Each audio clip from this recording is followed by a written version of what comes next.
तर नमस्कार मित्रांनो, परत एकदा आलो आपण नवीन व्हिडिओ घेऊन आणि नवीन टॉपिक घेऊन. मित्रांनो, चल भावा सिटीमध्ये काल जे ॲनिमेशन झालं ते अनफेअर होतं, कारण की रेवती आणि अथर्व, रामा आणि नीता हे दोघांची जोडी बाहेर गेलीच नाही पाहिजे होती.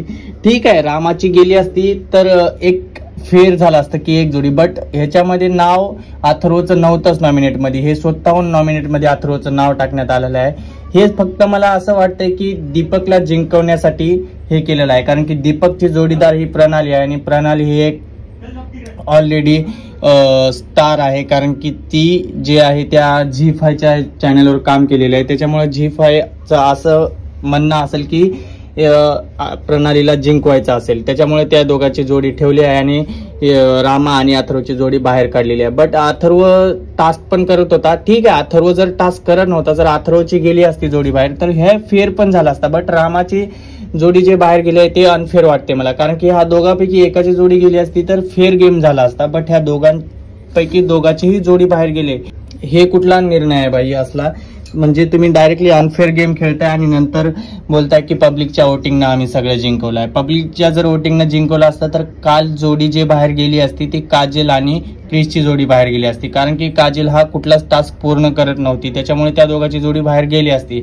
आणि जर ह्या दोघांची काजलची जरी बाहेर गेली नसती तर दीपकची जोडी बाहेर गेली असती, कारण की दीपक हा फक्त ओव्हर ऍक्टिंग करतो आणि दीपक फक्त बोलण्यासाठी आहे. मित्रांनो, तुम्हाला माहितीच आहे की काल ॲनिमेशन झाल्यानंतर की दीपकची भाषा कशी होती. दीपक सरळ बोलला की आपल्या श्रेयस दादाने विचारलं, सरने विचारलं की दीपक तुमचं काय मत आहे, तुम्ही ह्या जोडीबद्दल काय बोलू शकता, तर त्यांना बोलतो की हे दोघी जोडी ॲटिट्यूडनं, यांच्या ॲटिट्यूडमुळे हे बाहेर गेलेले आहेत. म्हणजे सगळ्यात जास्त ॲटिट्यूड तर दीपकमध्ये आहे. आणि दीपक काय बोलतो, अथर्वमध्ये ॲटिट्यूड आहे आणि रामामध्ये ॲटिट्यूड आहे. रामामध्ये तर बिलकुल पण आजपर्यंत कुठल्याही पब्लिकनं बॅड कमेंट रामाबद्दल तर केली नाही. सगळ्या जेवढ्या रामाबद्दल कमेंट आल्यात ते सगळ्या पॉझिटिव्ह होत्या. म्हणजे रामामध्ये तर 0% ॲटिट्यूड आहे आणि अथर्वन तर कधी ॲटिट्यूड दाखवलाच नाही, कारण की त्याच्याकडे संपत्ती पण आहे तशी की त्यानं ॲटिट्यूड दाखवायला पाहिजे, बट त्यानं दाखवला नाही. जे रिअल आहे तेच दाखवला होता. म्हणजे त्याची भाषाच आहे तशी, तर ते ॲटिट्यूड लोकांना वाटणारच, कारण की त्याची लँग्वेज तशी आहे, म्हणजे निब्बर बोलणं आहे त्यांचं. म्हणजे त्या साईडचं भाषाच तशी आहे की लोकांना वाटतं हा ॲटिट्यूड दाखवतो, बट कधीच अथर्वनं ॲटिट्यूड नाही दाखवला. अथर्वने फक्त प्रामाणिकपणे सगळे गेम खेळले, बट त्याने कुठला टास्क अनकम्प्लीट केला असेल. पण हे जोडी बाहेर जायला नाही पाहिजे होती, कारण की हे जोडी बाहेर गेल्यानंतर पब्लिकचे एवढे बेकार कमेंट यायला लागल्यात शो बद्दल, ते ऐकून मला पण असं वाटतं की अथर्वची जोडी बाहेर जायला नाही पाहिजे होती. जर खरंच वोटिंगवर जिंकवलं असतं तर अथर्व हा विनर आहे.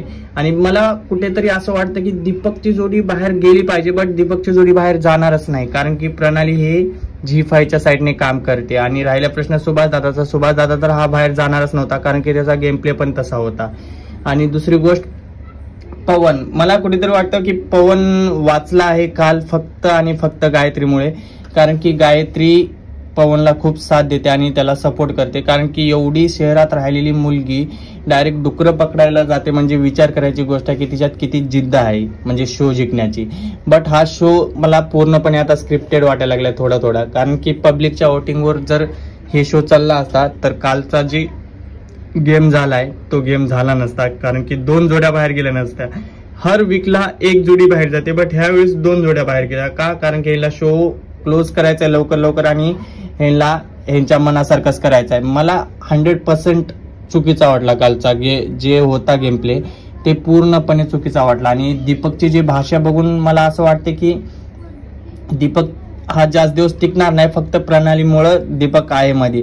कारण की दीपक कुठे ऍक्टिंग करतोय चांगली आणि दीपक कुठे टास्क कम्प्लीट करतोय पूर्ण. फक्त दीपकला आता स्टायलिश कपडे आणि स्टायलिश गॉगल दिलाय, त्याच्यामुळे दीपकचा ऍटिट्यूड जास्तच वाढलाय. दीपकला ऍटिट्यूड देखील म्हणता येत नव्हता पहिला, आता डायरेक्ट बोलतो ऍटिट्यूड तुमचा हे आहे. म्हणजे ज्याने शिकवलं त्यांनाच तुम्ही रुबाबात बोलणार का आता? ह्याच्यामुळं कुठेतरी चल भावा सिटी ह्याची टीआरपी आता कमी होणार आहे, कारण की रामामुळं आणि अथर्वमुळं खूप टीआरपी कमी होणार आहे. तर मित्रांनो, तुम्हाला कालचं नॉमिनेशन कसं वाटलं, फेअर वाटलं की अनफेअर वाटलं ते कमेंटमध्ये नक्की सांगा. आणि व्हिडिओला जास्तीत जास्त शेअर करा, कारण की हे सगळ्यांपर्यंत पोहोचलं पाहिजे की कालचा गेम कसा होता, फेअर होता की अनफेअर होता. त्याच्यामुळं व्हिडिओला आपल्या जास्तीत जास्त होईल तेवढं लाईक करत जावा आणि व्हिडिओला शेअर करत जावा आणि कमेंट बॉक्समध्ये मत मांडायला विसरू नका. तर चला बाय बाय.